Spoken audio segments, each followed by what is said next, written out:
Jaya Kunja Bihari, Jaya Radha Madhava, Jaya Kunja Bihari, Jaya Gopi Jana Vallabha, Jaya Girivaradari, Gopi Jana Vallabha,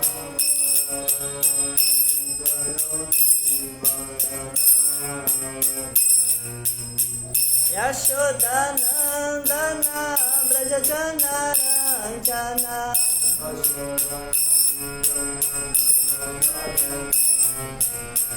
Jamuna Tira Vanachari,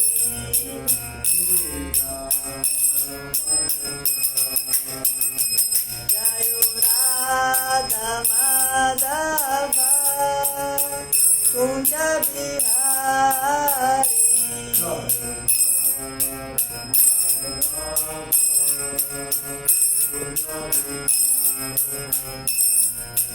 Gopi Jana Vallabha, Girivaradari,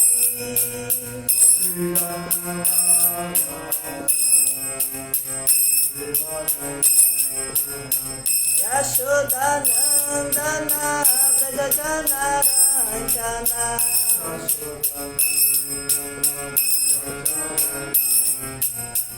Jamuna Tira Vanachari,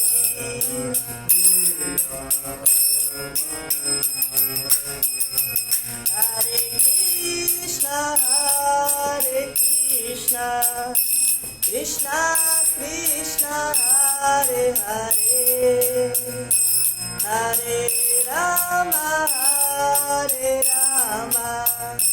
Rama Rama, Hare Hare,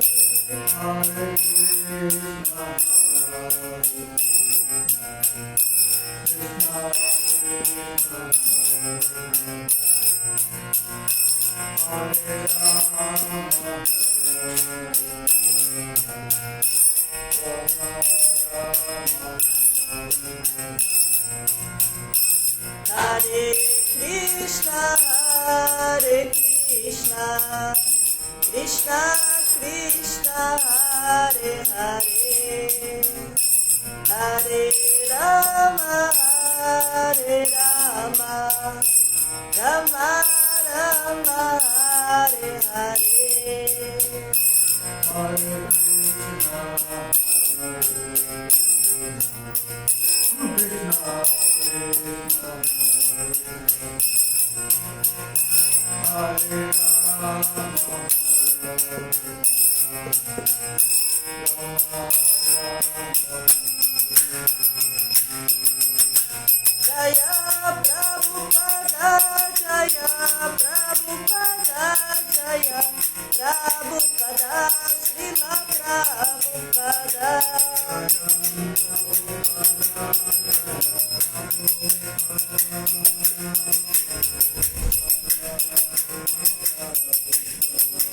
Jaya Prabhupada, Jaya Prabhupada, Jaya Prabhupada, Srila Prabhupada, Jaya Prabhupada,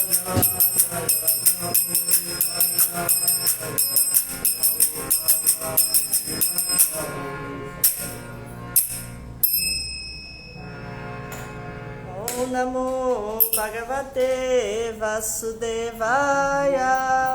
Om Namo Bhagavate Vasudevaya. Om Namo Bhagavate Vasudevaya.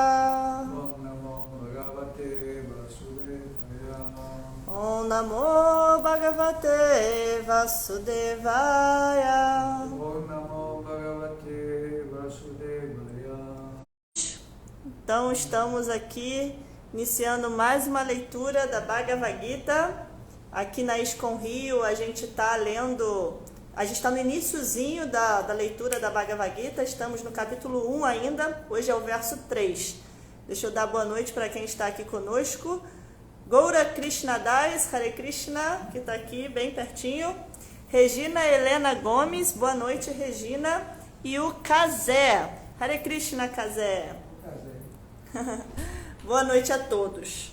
Bom, então hoje o significado é curto de Prabhupada. É um verso ali bem no iniciozinho, ainda que temos o contexto histórico, basicamente, né? Não histórico, o contexto da batalha em si, até porque esse capítulo se chama Observando os Exércitos, né? Mas tem um ponto interessante na leitura aqui de hoje, tá? Que nós vamos falar sobre uma característica específica de Duryodhana, que é, assim, um dos Kurus, né? Ou seja, um integrante do exército oposto ao dos Pandavas, né? Ao exército que é assim, os malvadões, digamos assim, né? Colocando em palavras simples, ok? Boa noite, Jai! Então vamos ler aqui, vamos fazer a leitura do verso 3 do capítulo 1, intitulado Observando os Exércitos. Pashaitam Panduputranam Acharya Mahatim Chamum Yudam Drupada Putrena Tava Shishyena Dimata. Pashya, olha, Etam, esta, Panduputranam, dos filhos de Pandu. Acharya, ó mestre, Mahitim, grande, Chamum, força militar, Vyudam, disposta, Drupada Putrena, pelo filho de Drupada. Tava, teu, Shishyana, discípulo, Dimata, muito inteligente. A tradução do verso e o seu significado são dados por sua divina graça, Bhaktivedanta Swami Srila Prabhupada. A tradução do verso diz o seguinte: ó meu mestre, contempla o grande exército dos filhos de Pandu, tão habilmente organizado por teu inteligente discípulo, o filho de Drupada. Só para contextualizar aqui, no verso anterior é dito, Sanjaya disse, ó rei. Então, para quem acompanhou, para quem já conhece a Bhagavad Gita, nós temos aqui a Gita sendo iniciada por Sanjaya, que é o secretário de Dhritarashtra, contando para ele o que está vendo da batalha, né? A Gita começa com Dhritarashtra perguntando o que está acontecendo lá no campo de batalha de Kurukshetra. O verso 2, então, Sanjaya diz, ó rei, após observar o exército disposto em formação militar pelos filhos de Pandu, o rei Duryodhana foi até seu preceptor e falou as seguintes palavras.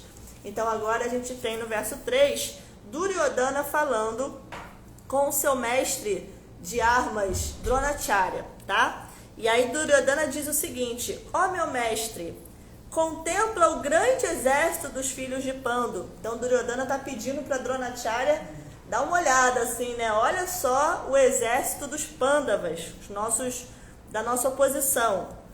Tão habilmente organizado por teu inteligente discípulo. Ele está falando assim para ele mesmo, né? Para Dronacharya, por teu inteligente discípulo, que é o filho de Drupada. Então, Prabhupada vai explicar... Eita ferro! Prabhupada, obrigada, Prabhu. Prabhupada vai explicar aqui, assim, o que ele está dizendo com isso, né? O que significa, qual o contexto aqui. E o que existe de mensagem também indireta de Duryodhana para Dronacharya nesse comentário, né? Do tipo, ó, dá uma olhada aí no exército que nós vamos enfrentar. Vamos ver o que Prabhupada nos explica. Duryodhana, um grande diplomata, queria apontar os defeitos de Dronacharya, o grande Brahmana comandante-chefe. Dronacharya teve algumas desavenças políticas com o rei Drupada, pai de Draupadi, que era esposa de Arjuna. Como resultado dessa briga, Drupada realizou um grande sacrifício, onde recebeu uma bênção, segundo a qual teria um filho que seria capaz de matar Dronacharya. Dronacharya sabia perfeitamente bem disto, e contudo, como Brahmana liberal, não hesitou em transmitir todos os seus segredos militares quando o filho de Drupada, Drishtadyumna, foi-lhe enviado para receber educação militar. Agora, no campo de batalha de Kurukshetra, Drishtadyumna tomou o partido dos Pandavas e foi ele quem organizou a falange militar destes.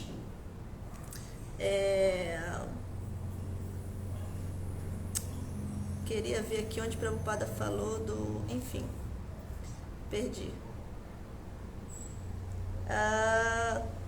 Tá. Após ter aprendido tal arte com Dronacharya, Duryodhana assinalou o semelhante erro de Dronacharya para que este ficasse alerta e inflexível na luta. Com isso, queria indicar também que ele não deveria mostrar semelhante condescendência na batalha contra os Pandavas, que também eram afetuosos alunos de Dronacharya. Arjuna, especialmente, era seu aluno mais afetuoso e brilhante. Duryodhana também avisou que tal condescendência na luta levaria à derrota. Oma Gyanati Mirandasya Gyanajana Shalakaya Chakshuru Militanya Natasmai Shri Gurave Namaha Namo Vishnu Padaya Krishna Prestaya Bhutale Shri Mate Chandra Mukaswami Tinamne Namo Vishnu Padaya Krishna Prestaya Bhutale Shri Mate Bhakti Vedanta Swami Tinamne Vanchakalpatarubhya Kripa Sindhubhya Vacha Pachitanam Pavanebhyo Vaishnavebhyo Namo Namaha Shri Krishna Chaitanya Prabhu Nityananda Shri Adwaita Gadadara Shri Vasadi Goura Bhakta Vrinda Hare Krishna Krishna Krishna Hare Hare Hare Rama Rama Rama Hare Hare. Então, repetindo o verso 3 do capítulo 1. Ó meu mestre, contempla o grande exército dos filhos de Pandu, tão habilmente organizado por teu inteligente discípulo, o filho de Drupada. Então, não tem como não explicar assim um pouco mais também, né? Prabhupada faz isso no significado, mas explicar o que está acontecendo aqui, né? Dronacharya é o mestre de arma dos Kurus, isso inclui os Pandavas, né? O mestre, assim, de conhecimento militar, né? Segredos militares, enfim. E ele foi o professor, então, de guerra, digamos assim, de todos os Kurus. Isso inclui os Kurus e os Pandavas, né? Todos os primos receberam esse conhecimento da mesma pessoa, que é Dronacharya, que agora é um dos comandantes do lado dos Kurus, certo?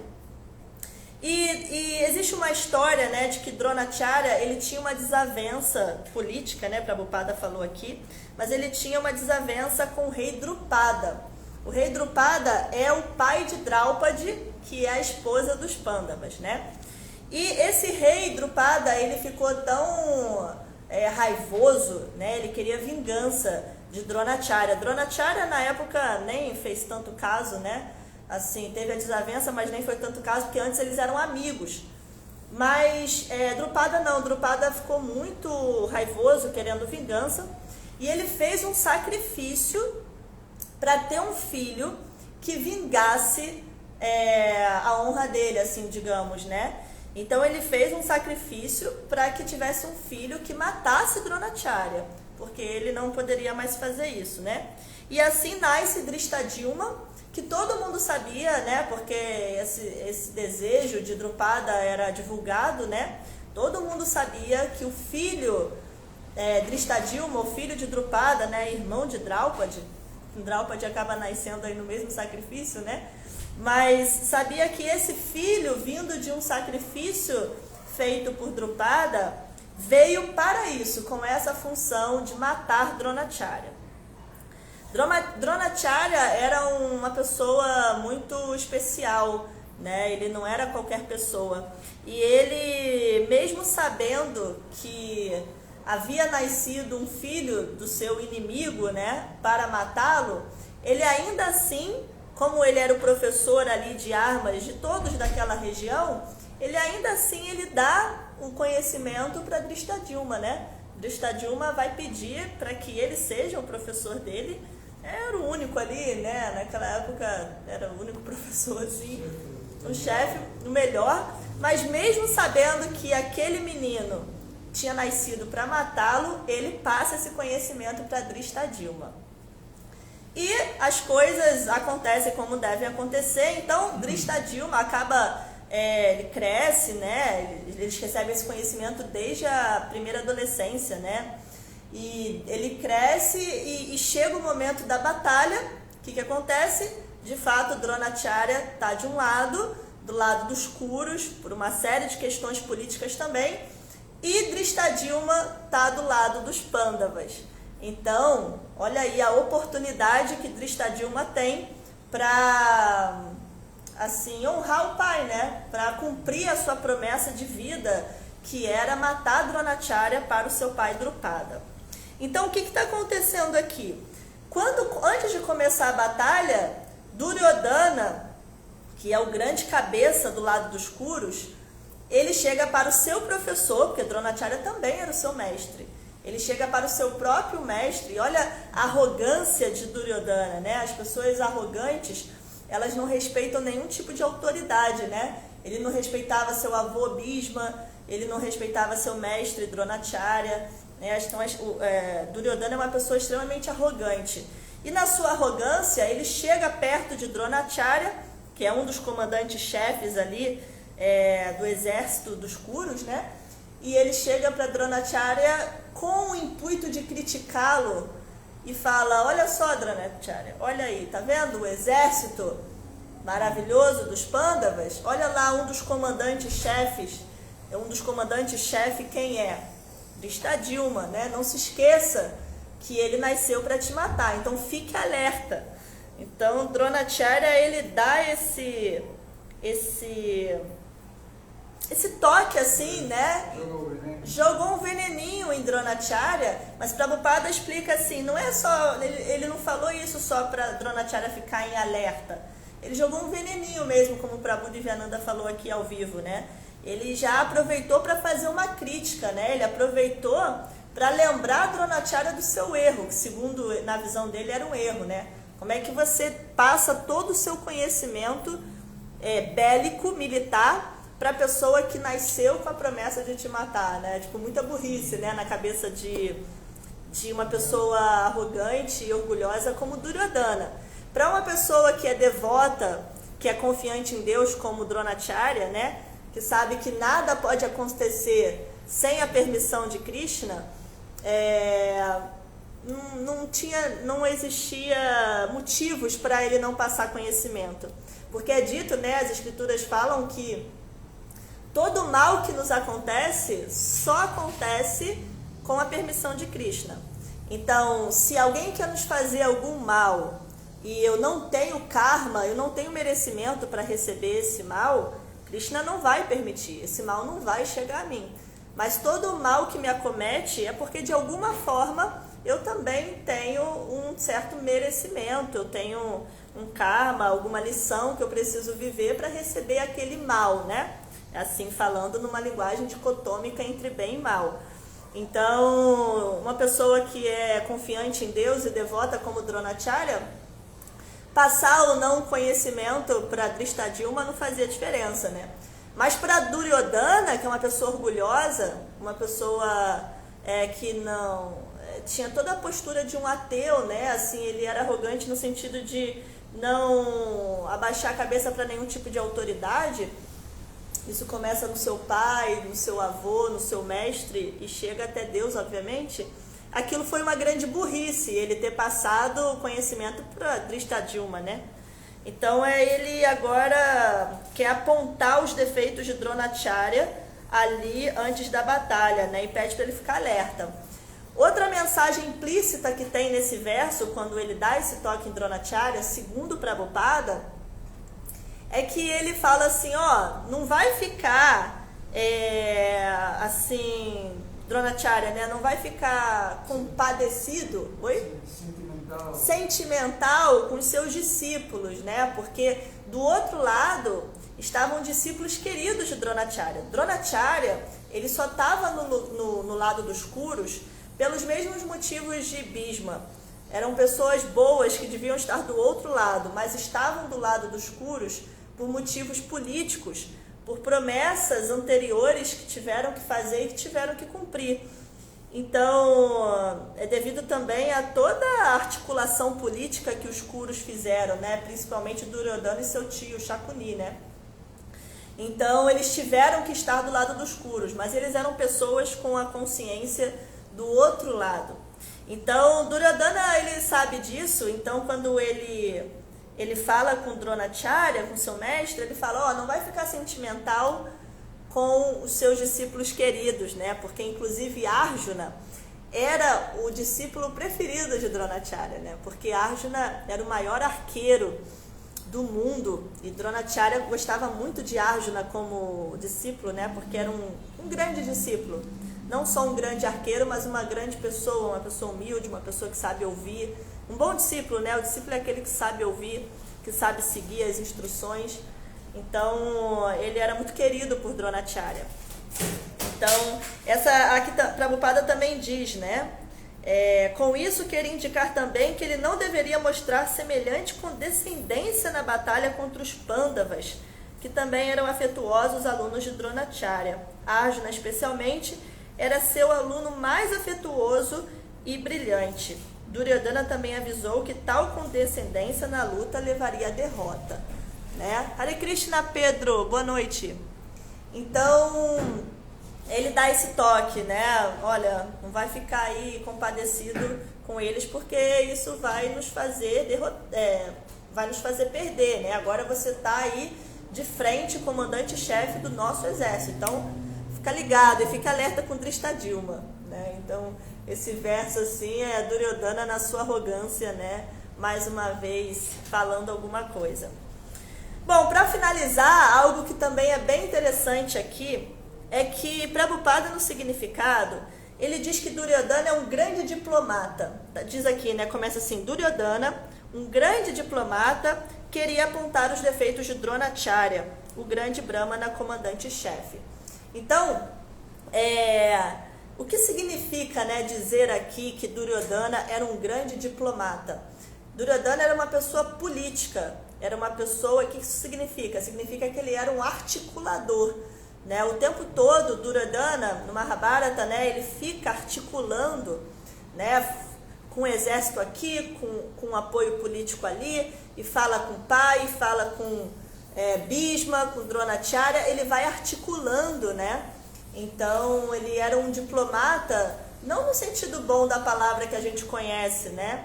Mas, assim, de fato, uma pessoa política, uma pessoa diplomata, ela busca... É um duplicista, né? E ela busca também, além da duplicidade, além de ter, assim, falando mais popularmente, duas caras, né? Ela está buscando... como é que é a palavra? Beneficiar os interesses próprios ou os interesses de algum grupo, né? Uma pessoa política, ela faz isso, né? A gente sabe que hoje, cada vez que Kali Yuga avançando mais, né, os políticos estão querendo beneficiar a si mesmos. Não é nem mais o seu grupo político ou o seu país, o que já seria um problema, mas beneficiar a si mesmo, né? Cada vez a coisa é mais egoísta, individualista. Mas a pessoa política, ela está tentando ali articular pessoas, situações para benefício próprio ou benefício de algum grupo, né? E Duryodhana, ele faz isso, ele o tempo todo fica articulando para beneficiar a si próprio, para beneficiar o seu lado, os seus irmãos, o seu pai e tomar o poder, né? Porque, no fundo, assim, o objetivo maior de um político, de um diplomata, é estar no poder, é ter o poder, né? E qual é o contrário disso? Qual é o outro lado disso? A postura de Arjuna, né? A humildade, a postura de Arjuna, dos Pandavas, que é a humildade e o não orgulho, né? O contrário do orgulho, assim, de perceber que tudo está no controle de Krishna, né? Tudo ali está no controle de Deus e não há nada que possa ser feito sem a sua permissão. São pessoas que abaixam a cabeça para a autoridade, né? Não precisam fazer nenhum tipo de articulação, porque elas estão interessadas em servir, elas não estão interessadas em se beneficiar, não estão interessadas em ter seus interesses resolvidos, né? E a pessoa que está interessada em servir, ela não precisa articular nada, né? Ela pode simplesmente largar, né? O famoso, como diz hoje em dia, entrega. Você entrega, né? E aí, obviamente, naturalmente, você não precisa articular nada. É claro, pessoal, só para finalizar aqui, isso não significa que a diplomacia ou a articulação política não possa ser benéfica, tá? Com certeza deve existir a articulação política e a diplomacia no modo da bondade, por exemplo, né? Inclusive já vi pessoas fazendo isso para o benefício de todos. Um devoto puro, ele consegue fazer isso, né? Ele pode fazer articulações, mas para o benefício de todos. É diferente da articulação política para um interesse próprio, um benefício egoísta, né? Bom, vamos ver aqui, temos um comentário ou uma pergunta, não sei, da Regina Helena. Passar o conhecimento é o que devemos fazer. Cada um tem o seu recado pessoal a contribuir ao mundo. Sua voz a ouço com duas frequências. Uma é nasal e a outra mais fina. Muito lindo e agradável te ouvir. Gratidão. Obrigada, Regina. Eu acho que o Instagram também tem um problema. Não sei se você está falando só da minha voz ou de um problema que tem no áudio. Às vezes eu assisto uma aula do Instagram e do nada começa uma voz grave, assim. Sabe quando você bota o áudio mais lento? Fica aquela voz, assim. Eu não sei se é disso que você está falando, né? Eu já vi que isso tem acontecido no Instagram em várias aulas de várias pessoas que eu vejo. Mas enfim, então é isso. Alguém tem mais alguma pergunta ou algum comentário? Acho que fechamos aqui os pontos que Prabhupada levanta sobre esse verso 3 da Bhagavad Gita. Prabhu, tem algum comentário? Ou... O importante é saber que Dhanacharya era um Brahmana, né? Um Brahmana que ele desceu da sua posição de Brahmana justamente por causa de intrinca com Drupada? Porque quando criança, eles eram amigos. Uhum. E Drupada lhe promete, aunque eram crianças, tinham 8, 7, 8 anos. Assim, umas terras. Drupada lhe promete a ele que quando seja grande, porque Drupada era filho de rei, quando seja grande, ele ia dividir tudo com Dronacharya, com seu amigo de infância, não? E fez essa promessa. Então, chega uma época que já de adulto, Dronacharya começa a passar necessidade, não? Aí ele vai lá pedir. A esposa dele que não vai pedir, porque ele fez uma promessa que não vai pedir alguma coisa. E foi lá pedir essa. E muito orgulhoso, Drupada, assim, negou. Não, isso foi com a infância, isso nós éramos ignorantes, eu falei demais. Então, um pouco de orgulho, não? Aí, Dronacharya voltou de cabeça baixa e aí começou a estudar tudo que é sobre arte militar, inclusive artes marciais e tudo mais. Aí ele se profissionalizou nisso. Aí o que fez? Estudou os seus discípulos, começou a ter discípulos. Então ele estudou os seus discípulos quando estavam já na parte para graduar-se do discípulo. Nesse caso estava Arjuna, estava Pandava, estavam todos. Quando a graduação dele para se mostrar o aprendizado deles, qual era a prova? E atacar o reino de Drupada. Então você foi lá e humilhou Drupada. E tirou assim, uma parte de seu reino, tirou para si mesmo. Então daí que vem o ódio de Drupada para Dronacharya. Perder poses e a ser humilhados, ficou assim muito Então, Drupada fez esse sacrifício, não, para ser um filho, tudo mais, pedindo um filho para que pudesse matar Dronacharya. Então, claro, Dronacharya era Brahmana. Ele descendeu de sua posição, de sua casta, digamos assim, justamente por esse motivo. Ah, não sabia. Interessante. Eu não sei se vocês ouviram aqui bem o Prabhu, mas ele explicou o contexto histórico antes do que eu expliquei, né? Como que eles chegaram a ser inimigos, Drupada e Dronacharya, né? Muito interessante, eu não sabia, porque eu tinha essa dúvida, né? Que ele era um Brahmana Kshatriya. Mas então ele estava explicando, não sei se vocês ouviram, que ele só desceu da posição de Brahmana, né? Por causa dessa rixa com Drupada, né? Ali passando por necessidades, e aí ele vira um mestre de arte militar e começa a dar aula. Então é isso. Espero que vocês tenham ouvido, foi bem legal. E então, só dar boa noite aqui para Juliana Fuli. Hare Krishna, Juliana, boa noite. Saudade aí de você. Quando estiver no Rio, apareça aqui no Itaiangá, na ISCOM Rio de Janeiro, tá bom? E a Vraja Gopi, que também está aqui conosco, ali na cozinha das deidades. Então, boa noite a todos. Hare Krishna, Srila Prabhupada, Ki Jai. Hare Krishna.